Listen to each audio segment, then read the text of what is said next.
उच्चतम न्यायालय द्वारा ठाकुर श्री बांके बिहारी मंदिर में श्रद्धालुओं की सुविधा और व्यवस्थाओं को दुरुस्त करने के लिए गठित की गई हाई पावर कमेटी अब एक्शन मोड में नजर आने लगी है। शनिवार को कमेटी ने मंदिर परिसर का निरीक्षण कर बैठक की और व्यवस्थाओं से जुड़े कई निर्णय लिए। कमेटी द्वारा मंदिर सेवायतों के सेवादारों पर नकेल कसने के साथ ही प्रवेश की व्यवस्था में भी फेरबदल का फैसला किया गया है। यहाँ बताते चले कि सुप्रीम कोर्ट द्वारा ठाकुर श्री बांके बिहारी मंदिर में श्रद्धालुओं को बेहतर सुविधा देने के उद्देश्य से हाईकोर्ट के रिटायर्ड जज अशोक कुमार की अध्यक्षता में एक उच्च स्तरीय समिति का गठन किया गया था। समिति में नियमानुसार 4 सेवायत गोस्वामी की नियुक्ति के बाद अब व्यवस्थाओं को दुरुस्त करने की कवायद शुरू कर दी गई है। कई दौर की मीटिंगों के बाद शनिवार को समिति के अध्यक्ष और नामित सदस्यों द्वारा मंदिर परिसर का अलग अलग एंगलों से जायजा लेने के बाद कार्यालय में बैठक की, जिसमें कई बिंदुओं पर विस्तार से चर्चा करने के बाद सबसे पहले श्रद्धालुओं की सुविधार्थ प्रवेश और निकास के लिए फेरबदल किया गया, जिसमें पूर्व की भांति प्रवेश 2 और 3 नंबर द्वार से और निकास 1 और 4 नंबर द्वार से ही रखा गया है, लेकिन इसमें श्रद्धालुओं को रेलिंग लगाकर कतारबद्ध ढंग से प्रवेश देने पर सहमति बनाई गई है। इसके अलावा सेवायत गोस्वामी जिनों के सेवादारों की संख्या सीमित कर पहचान पत्र दिए जाने पर विचार किया गया है।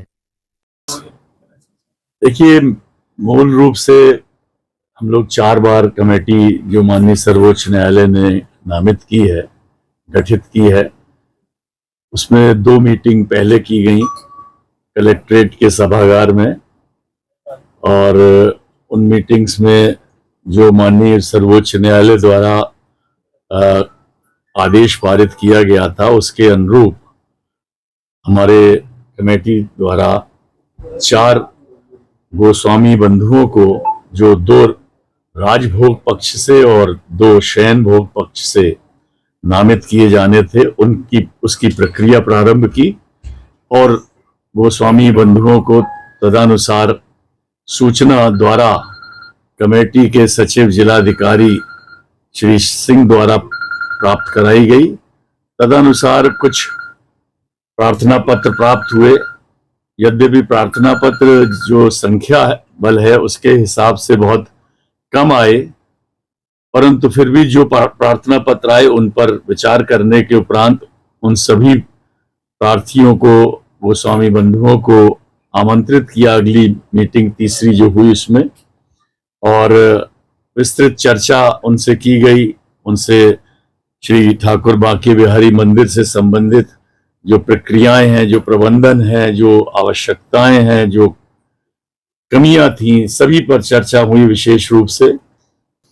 और उस उपस्थिति के परिणाम स्वरूप 3 गोस्वामी बंधु भी उपस्थित हैं और सदस्य भी सब लोग हैं। तो मैं आज के जो व्यक्तिगत रूप से आज चर्चाएं हुई हैं उन पर थोड़ा सा प्रकाश डालूंगा कि आज जो चीजें तय करी गई हैं वो ये कि 2 गेट अर्थात गेट नंबर 2 व 3 से जो प्रवेश के लिए मूल रूप से बने हैं और इसी से प्रवेश आज भी होता है, लेकिन उन प्रवेश द्वारों में कुछ ऐसी अनियमितताएं थी कि जो दर्शनार्थी हैं, जो लोग आते हैं, जो भगवान को एकदम भगवान के में लीन हो जाते हैं, यहाँ पर ये एक अलग सा यहाँ का दृश्य होता है कि यहाँ और मंदिरों की तरह नहीं है।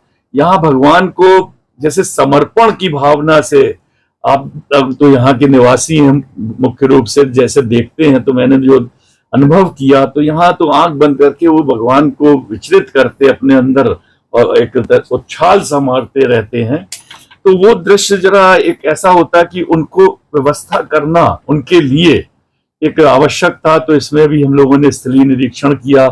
उसमें हमारे साथ जो माननीय सदस्य जी हैं, यहाँ गोस्वामी गण थे, 3 लोग थे, दिनेश जी थे, शैलेंद्र जी थे और आप श्रीवर्धन जी थे। सब लोगों ने अंततोगत्वा यह तय किया कि जो प्रवेश द्वार है उसमें 3 लाइन सिंगल, एक व्यक्ति एक के पीछे इस तरह से चलेगा, जिससे कि कोई धक्का मुक्की ना हो। उसमें एक बैरियर लगेगा स्टील का, जो बहुत सुव्यवस्थित ढंग से लगेगा, मजबूत लगेगा। और 3 लाइन जब चलेंगी, आप देखिए 3 लाइन में और सीधे चलते चले जाएंगे, वो सारे लोग भगवान के सामने पहुंचेंगे। कोई ऐसा नहीं रहेगा कि पीछे खड़ा रह गया। और वो व्यवस्था ऐसी करनी है कि भगवान के सामने पहुंच के दर्शन, भगवान से के चरणों का दर्शन, भगवान के रूप का दर्शन करके, और जो बाहरी ओर से जाना है उसकी इस तरह से व्यवस्था कराई जाएगी। यहाँ अंतिम रूप से पहुंचकर खड़े होकर ये गेट नंबर 1 और ये गेट नंबर 4 इस तरह से व्यवस्था करा दी जाएगी कि इधर से जाए तीन तीन तीन तीन 6 लाइन हो गई। 6 लाइनों में आगे तक बढ़ते जाए और तत्काल वहां से निकलते चले जाएं।